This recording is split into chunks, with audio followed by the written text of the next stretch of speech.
Imagine you're alone, just you, the walls, and the silence. You lock every door, shut every window, and try to tell yourself it's safe. But then the silence breaks. A soft tap on the window, a shadow moving where there shouldn't be one, a whisper so faint you almost missed it.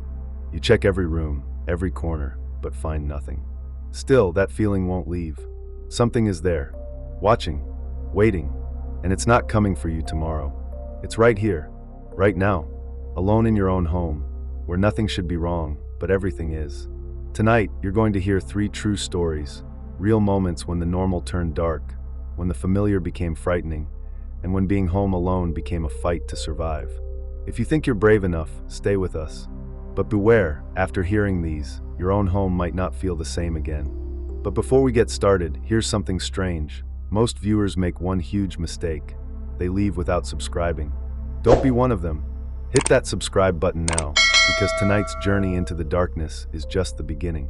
These stories are only going to get more terrifying, and trust me, you won't want to miss what's coming next.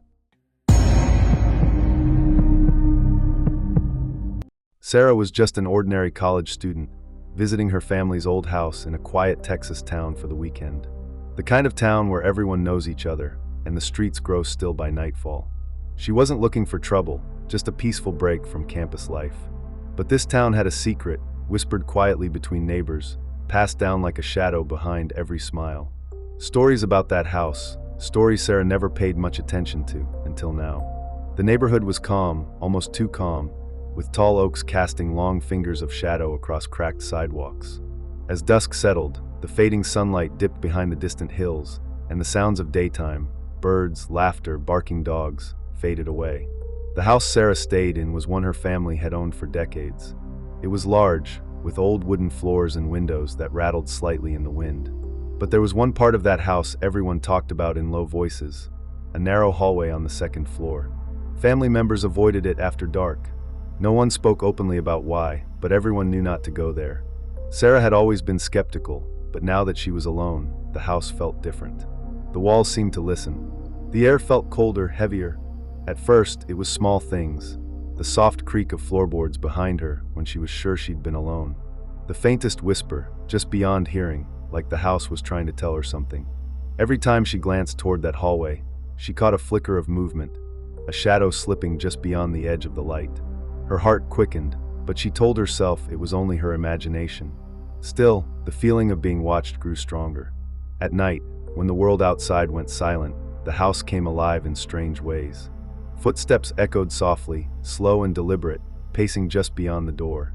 A whisper floated through the darkness, too soft to understand, but impossible to ignore.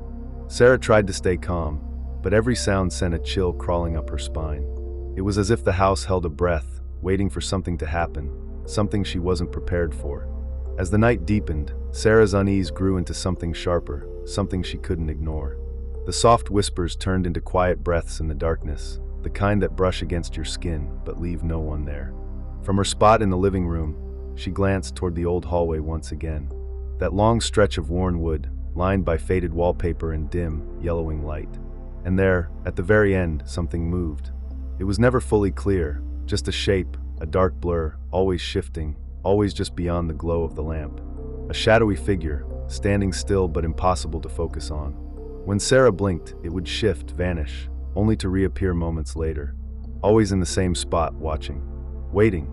The presence wasn't angry or loud. It was patient and cold. Like it was biding its time, studying her. The air around her thickened.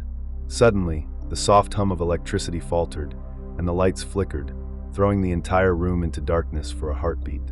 When the bulb sputtered back to life, the feeling in the house shifted. The phone line, her only link to the outside world, went dead. A harsh silence filled the space where the comforting sound of a dial tone once lived. She was cut off, alone. Then the house started moving on its own. The small things at first, a picture frame tilted slowly, as if nudged by an invisible hand. Then the slam of a door, sharp, loud, echoing down the hallway. Sarah jumped, breath catching in her throat. Her heart pounded against her ribs like a warning drum. Every creak, every groan of the old house felt like a message. More doors slammed. Drawers slid open, spilling their contents across the floor. A cold breeze swept through rooms with closed windows. It was as if the house itself was waking up, alive with a presence that didn't want her there. Fear wrapped around Sarah like a tightening knot. She wanted to scream but found no sound. She wanted to run but felt rooted to the spot. Every instinct screamed at her to leave, but the shadow waited patiently at the end of the hallway, unmoving, watching, its shape barely visible in the dim light. Sarah knew then that whatever was there wasn't just a trick of the mind. It was real, and it wasn't going anywhere. The weight in the air grew heavier, pressing down on Sarah's chest like an unseen hand. The shadow at the end of the hallway hadn't moved, but the darkness around it seemed to thicken, swallowing the light, turning the narrow passage into an endless void. Her breath came in quick, shallow gasps as she fought the urge to turn and flee. Instead, she found herself moving forward, step by careful step, toward the figure. The wooden floor groaned beneath her feet, each creak echoing loudly in the stillness. Every nerve screamed in protest, but Sarah's eyes stayed locked on that shifting silhouette. The closer she got, the colder the air became. It was as if the warmth from the rest of the house was being drained away, leaving her skin numb and her heart racing. Then, just as she reached the edge of the hallway's light, the power flickered again, and everything went black. The sudden silence was deafening. Sarah's heart thundered in her ears. For a long moment, there was nothing but darkness, until a soft, breathy whisper broke through, barely audible but unmistakably calling her name. It seemed to come from everywhere and nowhere all at once. The whisper slid along the walls, creeping closer, wrapping around her like a cold mist. Then, without warning, a hand, cold and heavy like ice, shot out from the blackness and grabbed her wrist. Sarah's scream caught in her throat as a rush of panic flooded her body. She tried to pull away, but the grip tightened, unyielding and urgent. The shadow that had been still moments before suddenly surged forward, its shape more defined now, not quite human, yet unmistakably reaching out. The lights flickered back, and Sarah found herself alone in the hallway. Her wrist tingled from where the hand had held her, but there was no sign of the shadow. Only the faintest trace of cold lingered, like a warning left behind. For a moment, she stood frozen, heart pounding, mind racing. Whatever had reached for her wasn't gone, it was waiting. Waiting for the next time the lights faded, the next moment she felt safe. The shadow wasn't just a glimpse in the dark. It was a presence, and it had made contact. Morning light spilled weakly through the curtains, but the house still felt cold, colder than it should have after a restless night. Sarah sat quietly in the kitchen, trying to steady her racing thoughts. The terror of what had happened only grew clearer as the adrenaline faded. She wasn't sure if she'd dreamed the touch on her wrist or if it was real, but the lingering chill in the air said otherwise. Her fingers brushed over the old hallway once again, now filled with daylight but still heavy with silence. That part of the house seemed untouched by the sun's warmth. She noticed a pile of newspapers folded neatly on the floor, something she hadn't seen the night before. Curious, she unfolded the yellowed pages and scanned the headlines. One story caught her eye, a report from decades ago about a young boy who had gone missing in that very house.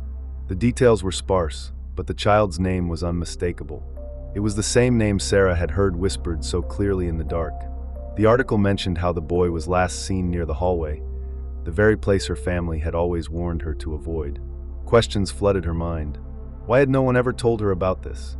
Why had the hallway always been off limits? And most importantly, what had been waiting there all those years, still reaching out? The house held its secrets tightly, and Sarah knew she wasn't the first to feel the presence lurking in the shadows. As she left that day, the hallway remained shrouded in silence, the shadow never fully fading, a dark echo of a past long forgotten but never truly gone. Sometimes, the things we don't see are the most real of all, and some shadows never leave, no matter how brightly the light tries to chase them away. James had always felt a strange connection to his grandmother's old plantation house, nestled deep in the Louisiana bayou. The kind of place where the fog rolls in thick and heavy, wrapping the tall cypress trees like ghostly veils. It was the kind of house where time seemed to slow, where the air smelled of damp earth and forgotten memories. James was home alone one weekend while his family was away, looking forward to a quiet evening. But the silence he found wasn't peaceful. It was waiting. The porch, wide and creaking, stretched across the front of the house. It had a reputation, whispered stories passed down through generations about spirits that lingered there, watching over the land. Locals said you could sometimes see figures standing just beyond the trees, silent and still, as if guarding secrets no one dared uncover. James had never seen anything himself, but the stories weighed on his mind that night. As darkness fell, the house seemed to hold its breath. The fog thickened, rolling in closer until the trees disappeared into a dense white haze. James settled in, trying to drown the uneasy feeling with music and the flicker of candlelight. But then the knocking started. Soft at first, barely more than a tap, coming from the porch. James froze, heart tightening. He checked outside. Nothing. The empty porch creaked gently in the breeze, but no footsteps, no shadow, no one. Yet the knocking continued, irregular but persistent, echoing faintly against the wooden walls. The house seemed to listen, and the night was far from over. James's eyes scanned the porch again, gripping the worn wood railing for support. Every time he looked, the space was empty. No figure, no movement, just the soft swaying of a hanging lantern. The knocking would stop, then start again, tapping out a rhythm that seemed almost deliberate, like a message whispered through the shadows. Then the old doorbell rang, sharp and sudden, cutting through the silence like a knife. James bolted to the security monitor, expecting to see a visitor or perhaps a prankster. But the camera showed only darkness, thick fog blurring every corner of the porch. No one stood there. No face. No movement. Unease settled deep in his chest. The temperature inside the hallway suddenly dropped, a cold spot spreading from the floorboards upward, wrapping around James like an unseen hand. His breath became visible in the frigid air, even though the thermostat hadn't changed. Every shadow seemed to lengthen unnaturally, twisting with the flicker of candle flames. The walls echoed with faint sounds, footsteps pacing softly, the creak of rocking chairs that stood still, whispers too low to understand but close enough to chill the bones. James felt eyes on him, unseen but unrelenting. He wasn't alone. Something had crossed the threshold, passing through the fog, slipping past the empty porch. Something waiting just beyond the light. Heart pounding and hands trembling, James reached for his phone and dialed his grandmother's number, desperation thick in his voice. The line crackled to life, and her steady, warning tone cut through the dark quiet.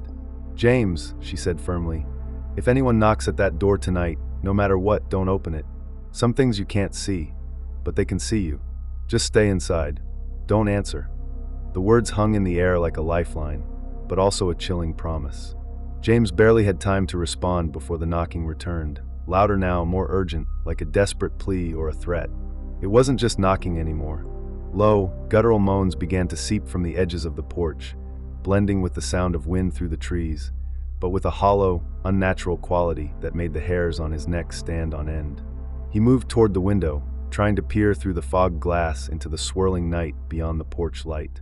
And then, just as the moans grew louder, a figure materialized. A shadow pressed against the glass, not a shape you could fully see, but a vague outline, with a face that seemed distorted, warped by darkness and desperation. The figure's breath fogged the window, and the eyes, barely visible, were fixed directly on James, unblinking and empty.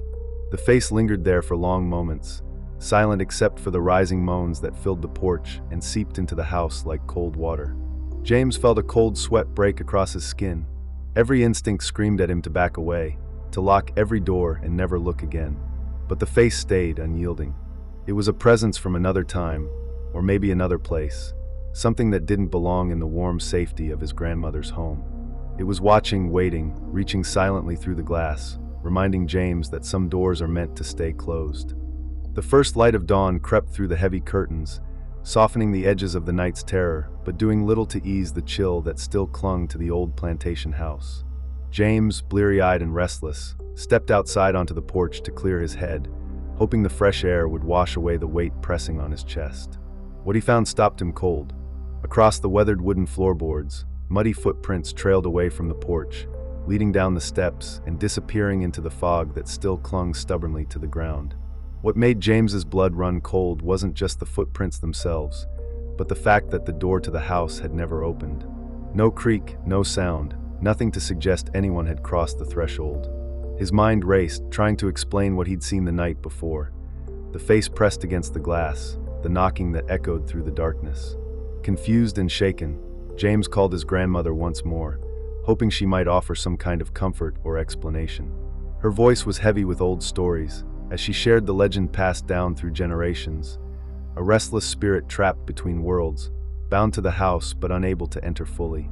The porch, she explained, was the thin veil where this spirit lingered, forever trying to cross over, reaching out to the living through the fragile barrier of wood and glass. She warned that the spirit often took the form of someone familiar, someone from the family's past, to tempt those inside to open the door. James's breath caught as a memory surfaced, the face on the porch. It wasn't just any shadowy figure. It bore an eerie resemblance to a long-dead relative, a man whose story had faded from family conversations, but whose presence was etched deeply into the house's history. In that moment, James understood. The figure wasn't a stranger at all. It was a ghost bound by pain, trapped in a cycle of longing and loss. And it wasn't done trying to cross through. The house held its secrets tightly, but some stories refused to be forgotten, and some spirits refused to rest. Emily had spent countless summers at her family's old farmhouse nestled in rural Michigan. The kind of place where the wind whistles through cracked window panes and the trees cast long, twisted shadows across the lawn as the sun dips below the horizon. This night, however, she was alone, tasked with babysitting her younger brother while her parents were away, a responsibility that felt heavier than usual in the empty house. The farmhouse was full of history, its walls steeped in stories and memories that seemed to seep into the very air. One rule stood above all others: the basement was strictly off-limits. Her parents never explained why, only that it was dangerous and that Emily was never to go down there, no matter what she heard or saw. It was a rule Emily obeyed, but tonight, the old house felt different, restless, watching. As the evening wore on and the sun disappeared behind the trees, strange noises began to echo from below. At first, just faint scratches and soft thuds, easily dismissed as the house settling or the wind shifting. But soon, the sounds grew more deliberate, like whispers curling up the basement stairs, teasing the edges of her hearing. Emily tried to focus on the television, to drown out the unease growing in her chest. But the noises wouldn't stop. They seemed to beckon, soft and urgent, calling from the darkness beneath the house. Every now and then, a cold draft would seep through the floorboards, brushing against her skin like an unseen breath. The basement door remained closed, heavy and forbidding.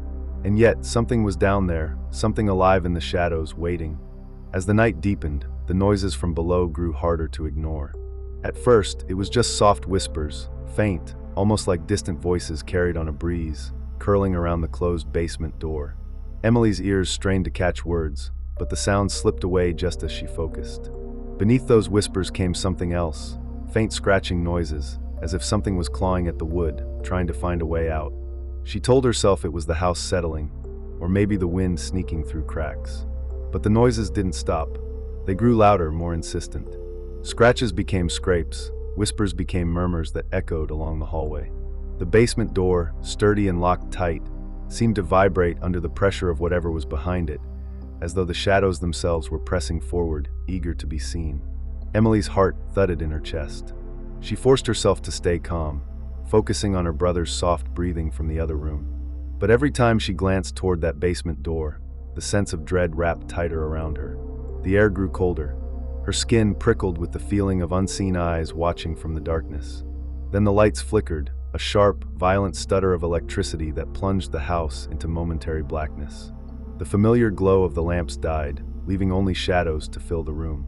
When the lights returned, they did so with a sickly yellow hue, casting strange angles and deepening the darkness around the basement door. Power outages followed in quick succession, each one longer and more unsettling than the last. In the brief flickers of light, Emily thought she saw shapes moving just beyond the edge of her vision. The whispers climbed higher, blending with low, unsteady moans that seemed to seep up from the earth itself. It was clear, something was stirring below, something that didn't want to stay hidden. The basement door, once solid and silent, now seemed to pulse with a life of its own, faint creaks turning to groans, like the house itself was breathing in time with Emily's rising panic. The whispers spilled into words, unintelligible but desperate, growing louder and more frantic with every passing second. Unable to hold back, Emily's trembling hand reached toward the cold doorknob. The moment her fingers brushed the metal, a chill shot through her arm, as if icy fingers gripped her skin. The whispers turned into frantic pleading, a tangled jumble of voices, begging for release, begging for help. Her breath caught, heart pounding so loudly it felt like it might burst free. She hesitated, then slowly, impossibly, she turned the knob. The door creaked open, revealing a darkness so deep it swallowed the weak beam of her flashlight. The basement stairs descended like a yawning mouth, shadows writhing just beyond the light. Then from the blackness, a cold hand, pale, thin, and trembling, reached up and grabbed Emily's ankle. A sharp gasp escaped her lips as she stumbled backward, the weight of the touch burning into her skin. The whispers erupted into frantic voices now, screaming, crying, pleading, all tangled together in a rising tide of fear and sorrow. Emily scrambled away, heart racing, mind spinning. The basement held secrets, old, painful, and impossible to escape. The voices were trapped there, caught between worlds, desperate to be heard. And now they had found her. The night finally gave way to dawn, but the farmhouse remained heavy with a silence that felt thick and unnatural. Emily sat trembling in the kitchen, her mind racing to make sense of what had happened. The basement door stood slightly ajar, as if inviting the darkness back inside. When her parents returned, they noticed the unease clinging to the house. Slowly, they revealed the truth. The basement had once belonged to a tenant who disappeared without a trace decades ago. No one knew what had happened, but strange noises had long been reported, whispers and scratches heard by those brave enough to listen. Emily's experience was not unique. The voices she heard were echoes of those lost, trapped in a place between worlds, caught in the house's walls. The hand that grabbed her ankle wasn't just a touch. It was a plea for help from someone who never left. Days later, Emily could still feel the cold grip in her dreams, and sometimes, late at night, faint whispers would drift from the basement, reminding her, some things don't rest quietly, no matter how far you run. The farmhouse holds its secrets tightly, and some whispers are never meant to be answered. Which of these stories chilled you to the bone the most? Have you ever felt something strange while home alone? A sound, a shadow, a whisper that shouldn't be there? We want to hear your stories and thoughts. Drop them in the comments below and join the conversation. Remember, the night may be darkest just before the dawn, but some shadows never leave. If you want to uncover more terrifying tales that haunt the quiet places, don't forget to subscribe and hit the notification bell. The darkness is waiting, and so are we.